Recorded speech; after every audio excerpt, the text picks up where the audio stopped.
విద్య ఈ రోజు మనతో ఉన్నారు స్వాతి గారు. నమస్తే స్వాతి గారు. నమస్తే విద్య. ఎలా ఉన్నారు? స్వాతి గారు, చాలా మంది పొదుపు చేస్తూ ఉంటారు కదా.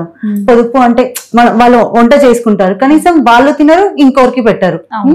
అలానే ఏదైనా వస్తువు కొంటారు, వాళ్ళు వాడుకోరు, కనీసం ఇంట్లో వాళ్ళకి వేరే వాళ్ళు ఇచ్చినా వాళ్ళు కూడా వాడుకుంటారు కదా. అలా చాలా మంది చేస్తుంటారు. అసలు పొదుపుకి నెక్స్ట్ ఈ పీసినారితనానికి డిఫరెన్స్ ఏంటి స్వాతి? అవును విద్య, మనం చాలా మందిని చూస్తాం. పిసినారు వేరు, పొదుపు చేయడం వేరు. పిసినారు అంటే ఏంటంటే ఎక్కడ ఏది వదలరు, దానం కూడా చేయరు ఆఖరికి. అసలు నిజంగా చెప్పాలంటే ఇంట్లో అలా అయిన వాళ్ళు చనిపోయినా కూడా శవం మీద కూడా చిల్లరేరుకున్న రకాలు ఉంటారు కొందరు. అలాంటి వాళ్ళు పిసనారులు. పిసనారులు అంటే ఒక రకంగా చెప్పాలంటే దుర్మార్గులు కూడా వాళ్ళు. అంత డబ్బు వ్యామోహం ఉంటుంది. పొదుపు అనేది ఏంటంటే రేపటి కోసం ఎలా, ఈ రోజు మనకి ఉంది కదా అని ఖర్చు పెట్టకుండా రేపటి కోసం జాగ్రత్త పడే వాళ్ళని పొదుపు అంటాం. అంతే కదా. ఇప్పుడు మనం కొందరు చూస్తూ ఉంటాం, బంగారం గాని ఆభరణాలు గాని అదేం పిచ్చో కొంటారు, వాళ్ళు వేసుకోరు. అమ్మమ్మలు ఎక్కువగా మనం కొద్దిగా సర్టెన్ ఏజ్ వచ్చిన వాళ్ళని చూస్తాం, 40+ వాళ్ళని. వాళ్ళు వేసుకోరు, వాళ్ళ కూతురికి వేయనివ్వరు. ఎప్పుడో పుట్టబోయే మనవరాల కోసం ఇప్పుడే చేయించి పెట్టి ఆ మనవరాలకు కూడా వేయనివ్వరు కొన్నేళ్ళు. ఒక 10 ఏళ్ళు 15 ఏళ్ళు వచ్చాక వాళ్ళు వేసుకుంటే చూసి వీళ్ళు ముచ్చట పడతాం అంటారు. అది ఎక్కడ పొదుపు అవుతుంది విద్య? ఎప్పుడు కోసమో ఇప్పుడు కొని దాచి నువ్వు అనుభవించవు, నీ కూతుర్ని అనుభవించనివ్వవు. ఇప్పుడు మనవరాలు అనుభవించదో వాళ్ళు అనుభవించేసరికి నువ్వు చూస్తావో చూడవు. అప్పుడు నువ్వు బ్రతికుండాలా? ఇప్పుడు చాలా మంది ఉంటారు కదా స్వాతి, వాళ్ళు సంపాదిస్తారు కనీసం, కానీ వాళ్ళు తినడానికి కూడా ఆలోచిస్తారు. అంతే కదా. కొందరు అసలు ఏంటంటే తినడానికే కాదు విద్య, ఏంటంటే కొందరు బట్టలు, ఇప్పుడు వేసుకున్న బట్టలు ఉంటాయి, వాళ్ళకి అవి ఉపయోగపడవు, అవతల వాళ్ళకి ఇవ్వరు. ఇలాంటి వాళ్ళు మనం చాలా మందిని చూస్తాం. వాళ్ళకి ఉపయోగపడవు అని నిజం వాళ్ళకి తెలుసు. ఇంకొందరు ఏం చేస్తారంటే తిన్న తిండి కూడా వాళ్ళు తినరు. ఇప్పుడు పప్పు ధాన్యాలు అవ్వని, లేదా పక్కింటి వాళ్ళు ఎవరో ఊరు నుంచి వచ్చారు, వాళ్ళ ఊర్లో దొరికే స్వీట్స్ గానీ ఫ్రూట్స్ గానీ తెచ్చిస్తారు. వీళ్ళు ఎలాగో తినలేదు, అట్లీస్ట్ వాళ్ళ చుట్టూ ఉన్న వాళ్ళకి ఇవ్వచ్చు కదా, క్లీనింగ్ చేసే మేడికైనా, లేదా మన ఇంటి దగ్గర ఉన్న వర్క్ చేసుకున్న ఆ వస్తువు ఎవరికి నీడో వాళ్ళకి ఇస్తే వాళ్ళ కడుపులో అయినా వేసుకుంటారు. వాళ్ళు తినరు, పక్కన వాళ్ళని తిన్నవరు, తీరా మాసు చెత్తలోకి వేస్తారు. దాన్ని పొదుపు అని ఎలా అంటాం మనం? పొదుపు అంటే తెలుసుకోవాల్సిన విషయం అంటే, పొదుపు అంటే అది ఖచ్చితంగా ఎవరికో ఒకరికి ఉపయోగపడడానికి చేసే మిగిల వేసేదాన్నే పొదుపు అంటారు. పొదుపు అంటే ముఖ్యంగా అందరూ తెలుసుకోవాల్సింది ఏంటంటే దాచేసి పాడేయడం కాదు. మనకైనా మన చుట్టూ ఉన్న వాళ్ళకైనా నీడ్స్ లో ఉన్న వాళ్ళకైనా ఉపయోగపడడానికి చేసే దాచే దాన్నే ఆ క్రియనే పొదుపు అంటాం. ఇక్కడ ఏం చేస్తున్నారు? వాళ్ళు తినరు, పక్కన వాళ్ళకి పెట్టరు, చెత్తలో వేస్తారు. ఇవ్వడానికి మనసు ఏ రకంగానూ అంగీకరించదు. అది వాళ్ళకి ఉపయోగపడదని తెలిసినా కూడా ఇవ్వరు. మరి అలాంటి వాళ్ళని ఏమంటారు విద్య? పిసనారులు అంటారు. పొదుపు అనేది రేపటి కోసం జాగ్రత్త పడే వాళ్ళు చేస్తారు. ఇలాంటి ఈ ధోరణితో ప్రవర్తించే వాళ్ళు ఇవ్వడానికి అసలు మనసే రాదు, వాళ్ళకి ఉపయోగపడదు, అది వేస్ట్ కూడా వాళ్ళకి అసలు. అది కూడా కొందరైతే చిరిగిపోయిన మసిబట్ట పాత్రను కూడా ఇవ్వరు. ఈ రకం లక్ష్మీదేవి వెళ్ళిపోతుందని చెప్తారు. ఈ రకంగా కూడా చూస్తూ ఉంటాం. మనకి చిరిగిపోయిన బట్టలో అసలు లక్ష్మీయే ఉండదు. నిజంగా చిరిగిపోయిన వస్త్రంలో గాని కాలిపోయిన వస్త్రంలో గాని లక్ష్మి ఉండదు. అలాంటి వస్త్రాలు ఇచ్చేస్తే మళ్ళీ లక్ష్మి వెళ్ళిపోతుంది అని చెప్పడం. చెప్తున్నప్పుడు నాకు చాలా ఫన్నీగా అనిపిస్తుంది, నవ్వుతూ ఉంటాను. మళ్ళీ మాకు ఎక్కువగా అడుగుతారు ఈ క్వశ్చన్స్. మాకు ఎక్కువగా అడిగే క్వశ్చన్స్ ఏంటంటే, అయ్యో మేము పలానా వాళ్ళకి ఇచ్చేసాం, అప్పటి నుంచి మాకు ఎందుకో ఏది ఇంటికి రావట్లేదు, ఆదాయం తగ్గింది. చాలా మంది అడుగుతారు నన్ను కూడా. ఏం తగ్గుతుంది ఆదాయం? వాళ్ళ మొహం గాని అందులో ఏముంటుంది?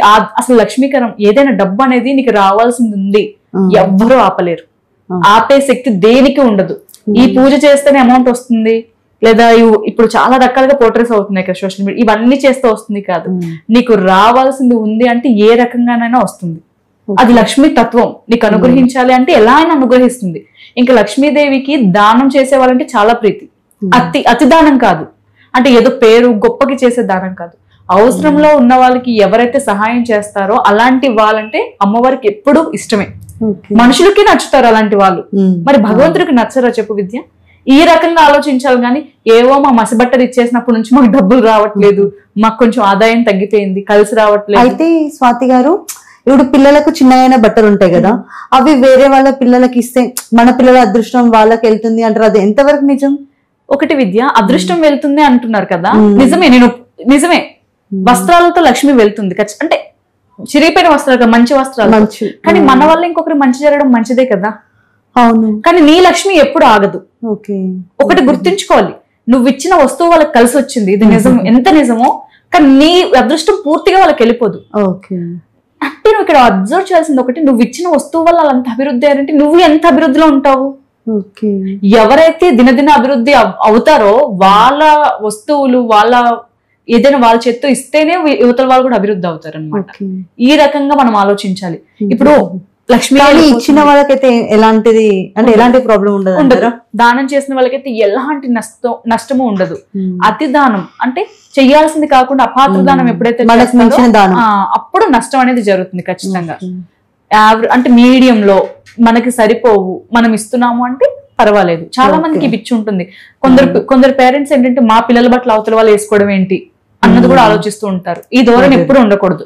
వన్స్ మనం అది మనకు ఉపయోగపడట్లేదు అంటే అది మనది కాదు. మన చేతిలోంచి ఇంకొక చేతికి ఇచ్చామంటే ఎప్పటికీ అది మనం చెప్పుకోకూడదు. అవతల వాళ్ళు చెప్పుకుంటారంటే అది వాళ్ళ మంచితనం విద్య. మనం మాత్రం చెప్పుకోకూడదు, ఇది నేను ఇచ్చాను, అది నేనే చేశాను. ఈ రకంగా మాట్లాడే వాళ్ళందరూ కూడా ఆపేయాలి. ఎప్పుడైతే మనం ఇచ్చింది మనం చెప్తామో దానికి ఫలితం దక్కదు. నువ్వు చెప్పకపోతేనే దాని ఫలితం దక్కుతుంది. మనం చెప్తున్నాము అంటే అది ఎప్పటికీ అక్కడితో అది క్లోజ్. నీకు రావాల్సిన గుడ్ కూడా అక్కడితో స్టాప్ అయిపోతుంది అనమాట. అంటే ఈ అదృష్టాలు అనేవి ఎలా ఉంటాయంటే ఎవరి అదృష్టాన్ని ఎవరు తీసుకోలేరు. ఒక్కొక్కరికి ఏదైతే పనికిరాదో ఆ పనికిరానిదే వీళ్ళకి అదృష్టం పట్టిస్తుంది. మనకి పనికి వచ్చేది అవతల వాళ్ళకి పనికిరాదు. అదృష్టం అనేది ఈ రకంగా ఉంటుంది అనమాట. ఇప్పుడు గుడ్ ఆర్ బ్యాడ్. మనకి ఇప్పుడు ఈ ప్లాంట్ ఎగ్జాంపుల్, ఒక చిన్న ప్లాంట్ ఉంది, ఒక మొక్క తెచ్చుకోగానే మనకు బాగుంది అని మనకు అనిపిస్తుంది. చాలా మందికి ఒక మొక్క వల్ల, ఒక ఐటమ్ వల్ల ఇది మాకు బాగా కలిసి వచ్చింది అనుకుంటాం. అది అవతల వాళ్ళకి పనికిరాదు, అది నీకు మాత్రమే కలిసి వచ్చింది. అంటే ఆ రూపంలో నీకు లక్ష్మి అమ్మ లేదా భగవంతుడు నీకు అనుగ్రహించాడు అని అర్థం. అది అవతల వాళ్ళకి తీసుకెళ్లి ఇచ్చామనుకోండి, వాళ్ళకి అది తెలియదు. అసలు అందులో ఉన్న ఎనర్జీ నీకు మాత్రమే తెలుస్తుంది, కానీ వాళ్ళకి తెలియదు. అది వాళ్ళకి కలిసి రాకపోవచ్చు కూడా. ఈ రకంగా కూడా ఉంటాయి. అంటే కలిసి రాకపోదు అంటే నష్టం జరగకపోవచ్చు, కానీ దానివల్ల వాళ్ళకి మంచి కూడా జరగదు. ఎవరికి ఏది ప్రాప్తమో అది ప్రాప్తం అన్నమాట. అయితే దీనికి సంబంధించిన ఒక చిన్న స్టోరీ చెప్పుకుందాం విద్య. ఒక ఊర్లో రాజమ్మ అని ఒక ఆవిడ ఉంటుందన్నమాట. ఆవిడ చక్కగా గృహిణి. రాజమ్మ సీతయ్య ఇద్దరు దంపతులు. అయితే ఈ రాజమ్మ ఒక రోజు వాళ్ళ పక్కింట్లో ఉన్న సుబ్బయ్యకి భోజనానికి పిలుస్తుంది. మా ఇంటికి భోజనానికి రండి అని చెప్పి పిలుస్తుంది. ఎవరిని? సుబ్బయ్యని. ఇరుగు పొరుగు ఉంటారు కాబట్టి పిలుస్తుంది అనమాట. ఆ తర్వాత అందులో వాళ్ళకి కొత్తగా పెళ్ళవడం ఏదో కారణం ఉంటుంది. ఇటువరకు కొత్తగా ఇప్పుడు కూడా కొన్ని ఇళ్లలో కొనసాగుతుంటాయి. కొత్తగా మ్యారేజ్ అయిన వాళ్ళకి పిలుస్తూ ఉంటారు భోజనానికి. మీ దాంట్లో కూడా ఉంది. భోజనానికి పిలిచి మనం వివిధ రకాల వంటలు చేసి భోజనం వడ్డిస్తాము, బట్టలు కూడా పెడతారనమాట. ఈ రకంగా సుబ్బయ్యకు కూడా పెళ్ళవడం వల్ల రాజమ్మ సుబ్బయ్యని ఇంటికి భోజనానికి పిలుస్తుంది తన భార్యతో సమేతంగా. అయితే ఆ రోజు సుబ్బయ్యకి ఒంట్లో బాగాలేదు, ఏదో పొట్ట బాగాలేకపోవడమో. కొత్తగా పెళ్ళైన వాళ్ళంటే అప్పటికే చాలా మంది ఇంటికి వెళ్లి భోజనాలు చేసి ఉండడం వల్ల, తర్వాత ప్రయాణాల వల్ల ఆరోగ్యం కొద్దిగా క్షీణించింది అనమాట. జ్వరం పడ్డాడు. అయితే ఈ విషయం ఎలాగో అలా రాజమ్మకు చెప్పారు. అప్పుడు రాజమ్మ బెంగెట్టుకుంటుందంట. అయ్యో, అసలే ఆ రోజు ఎక్కువగా వండింది. ఆవిడ కొద్దిగా పిసినారి కూడా. వండినది లేదా ఏ వస్తువు అయినా ఒక్క బియ్యం గింజ కూడా చెత్తలోకి వెళ్ళనివ్వదంట. అలాంటి రకమైన మనిషి. అలాంటి ఆవిడకి ఇప్పుడు ఇంత వంట చేసి భోజనానికి రానంటే ఆవిడ పరిస్థితి ఊహించండి ఒకసారి, ఎంత అప్సెట్ అయి ఉంటుందో కదా. ఈ రకంగా అయితే ఆవిడ చాలా బాధపడింది అనమాట. అయితే ఆవిడకి వాళ్ళ ఆయన అంటారంట, ఏంటి ఇప్పుడు ఇంత భోజనం వండేసావు, వాళ్ళేమో రారు, ఇప్పుడు ఇది ఏం చెయ్యాలి అని అడుగుతారు వాళ్ళ ఆయన. లేకపోతే ఎవరికైనా పెట్టేవే, ఫుడ్ ఇప్పుడు పెట్టేస్తే బాగుంటుంది కదా, పాడైపోయాక ఎవరికి పెట్టకూడదు కదా అంటాడు. ఆవిడ ఇవ్వదు. ఆవిడకి ఏమనిపిస్తుంది అంటే వాళ్ళకి ఇవ్వడం ఎందుకు, ఇంత అంతా వండాము, ఇది 2 రోజులు మనమే తిందాము అనుకుంటది. వాళ్ళ హస్బెండ్ కి, ఎవరికి, సీతయ్యకి భయం వేస్తుంది. అయ్యో రామా, ఇప్పుడు ఏంటి మా ఆవిడ 2 రోజులు ఉండదా, నేను ఇదే తినాలా అని భయపడతాడు. ఆవిడ ముందే చెప్పింది, ఏముంది 2 రోజుల వరకు తిందాంలే, వేస్ట్ చేయొద్దు అని. అయితే వాళ్ళ ఆయన నైట్ తిన్నారు, ఉదయం వండింది, మధ్యాహ్నం తిన్నారు, రాత్రి తిన్నారు. ఇప్పుడు వీళ్ళిద్దరే ఉన్నారు ఇంట్లో, ఇంకో ఇద్దరికి ఎక్స్ట్రా ఉండరు. ఇంత తినగలరు కానీ అంత తినలేరు కదా. ఇప్పుడు అప్పుడే పక్కింటి వాళ్ళకి పెట్టినా బాగుండేది, తను ఎవరికి పెట్టను అనేసింది. మనమే తిన్నాం, గ్యాస్ వేస్ట్, పొయ్యి వేస్ట్, కట్టెలు వేస్ట్, పప్పు వేస్ట్, బియ్యం వేస్ట్ అనేసింది అనమాట. అంటే ఇన్ని వేస్ట్ అయిపోతున్నాయని బాధపడింది తను. సీతయ్య ఏం చేశాడంటే రాత్రి తిన్నాడు, మధ్యాహ్నం తిన్నాడు. ఒకే ఫుడ్ ఎన్నిసార్లు తింటారు విద్య, బోర్ కొడుతుంది కదా అన్నట్టుగా. మార్నింగ్ దొండకాయ ఫ్రై చేసి మళ్ళీ దొండకాయ కర్రీ నైట్ చేస్తేనే తినబుద్ధి అవ్వదు. పాప మా సుబ్బయ్య సీతయ్య ఆయన ఎన్నిసార్లు తింటాడు.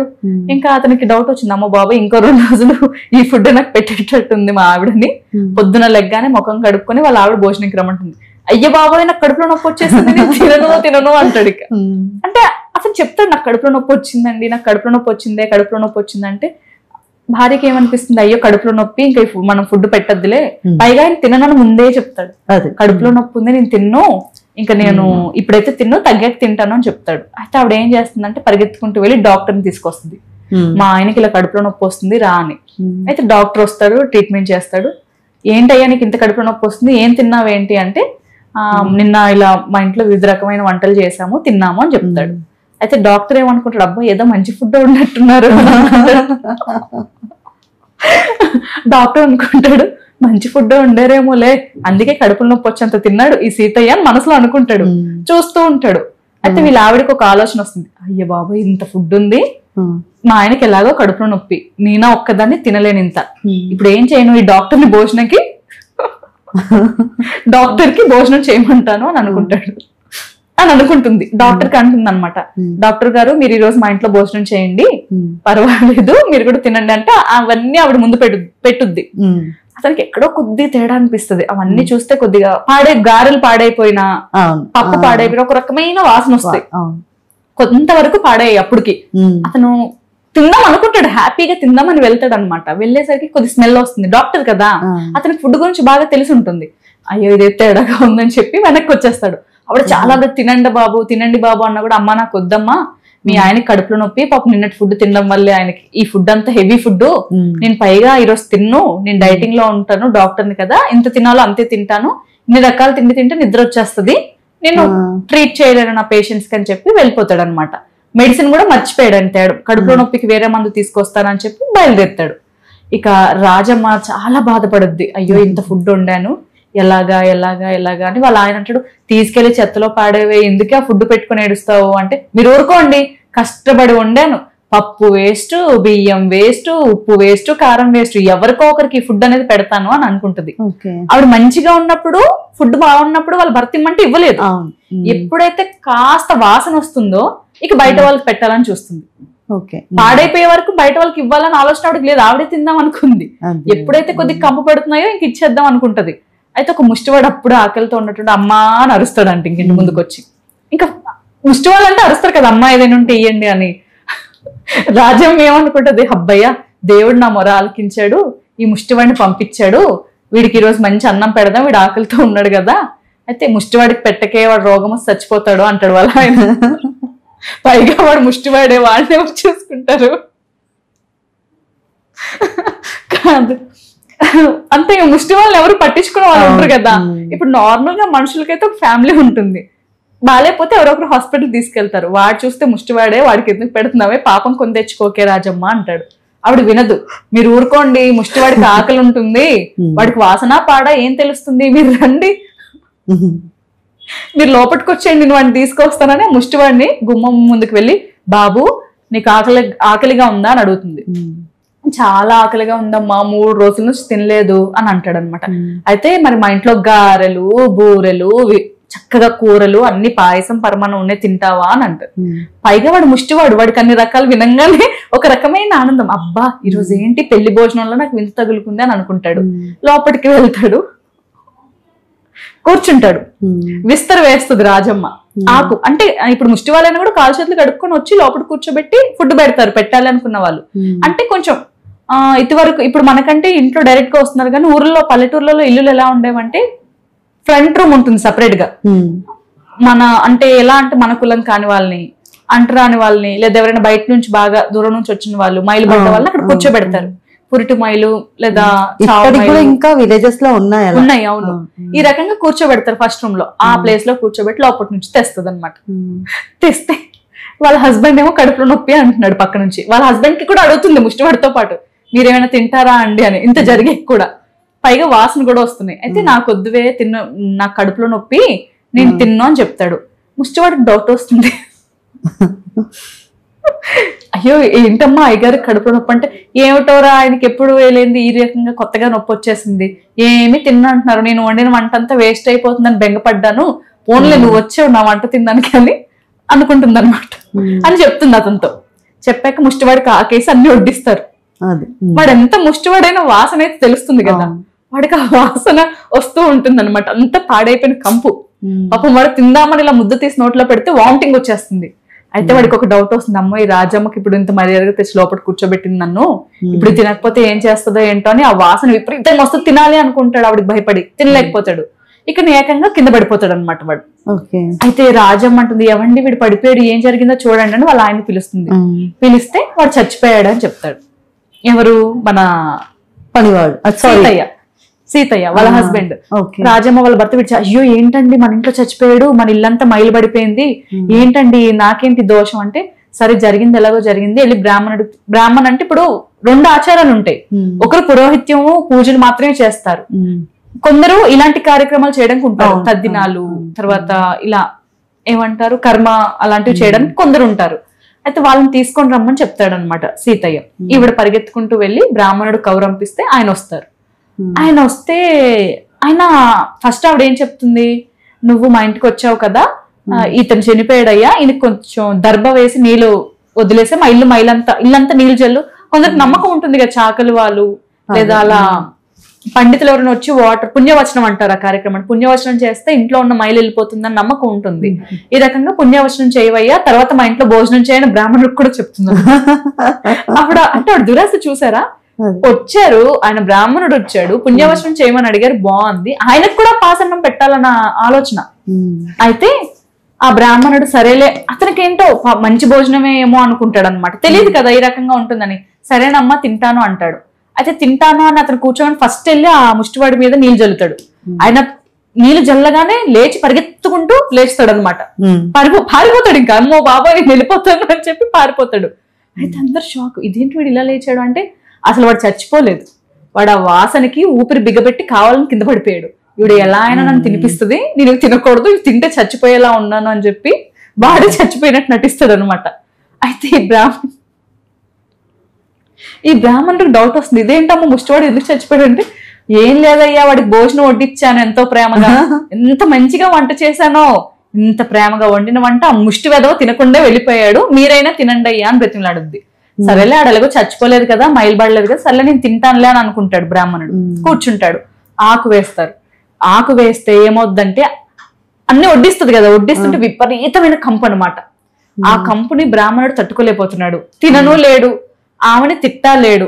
అప్పుడు ఏమనుకుంటదంటే ఆ బ్రాహ్మణుడు ఏమంటాడంటే, అమ్మా మీరు ఏమీ అనుకోవద్దు, నేను మర్చిపోయాను, ఈ రోజు నేను ఉపవాసం, పైగా ఇలాంటి ఆహారం ఎవ్వరికి పెట్టకూడదు.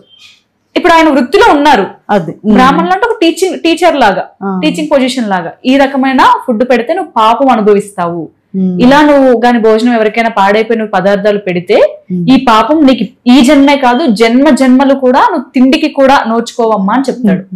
అప్పుడు ఆవిడకి భయం వేస్తుంది, అయ్యో బ్రాహ్మణుడు ఏంటి ఇలా చెప్తున్నాడు, నేను వండిన వంటంతా వేస్ట్ అని ఏడుస్తూనే ఉంటుంది.